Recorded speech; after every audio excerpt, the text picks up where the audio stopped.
ketika hidup tak seindah kisah Cinderella. Kisah Cinderella, saudara-saudara, adalah kisah kasih yang terpendam lekang oleh waktu.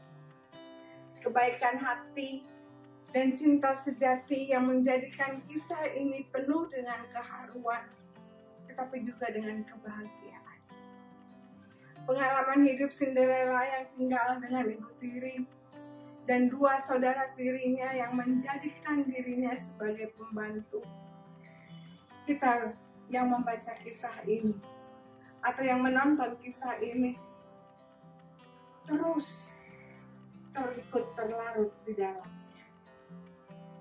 kesedihannya, di dalam keceriaannya, sampai kita menarik nafas lega karena akhirnya happy ending.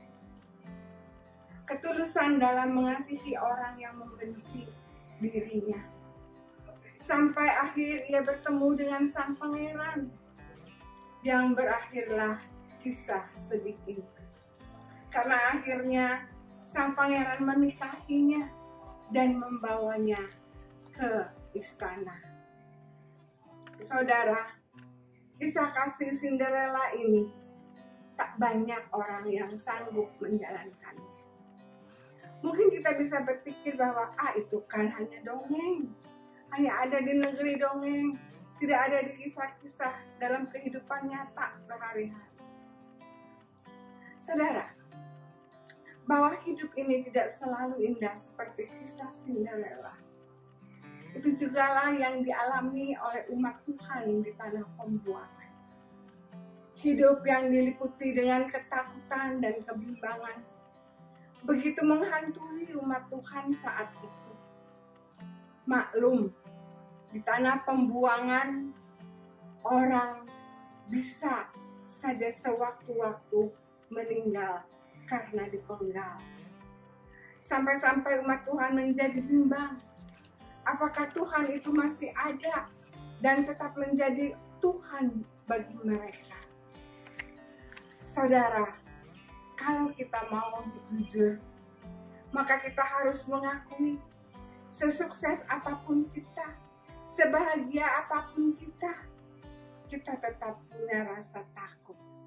Tidak lepas dari rasa takut dan rasa bimbang.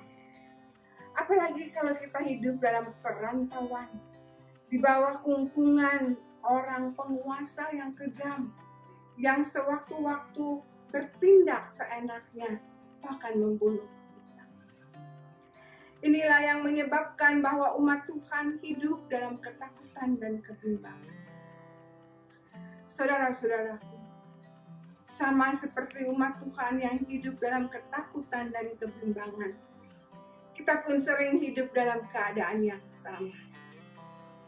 Pandemi COVID-19 yang belum lagi reda bahkan membuat kita sangat takut karena ganasnya virus ini. Sampai-sampai untuk melangkah pun kita menjadi bimbang. Kita takut tertular. Kita takut menularkan, sampai-sampai kita takut kita mati. Dalam suasana seperti inilah, kita mengakui bahwa ternyata hidup itu tak seindah kisah Cinderella. Namun demikian, dalam firman-Nya yang menyadarkan kepada kita bahwa Tuhan tetap ada. Dia mengusir ketakutan kita. Dia mengubah kebimbangan kita melalui uluran tangan kasih-Nya. Yesus mengatakan, Tuhan berfirman, jangan takut sebab aku menyertai engkau. Janganlah bimbang sebab aku ini Allahmu. Aku akan meneguhkan, bahkan akan menolong engkau. Aku akan memegang engkau dengan tangan kananku yang membawa kemenangan. Amin.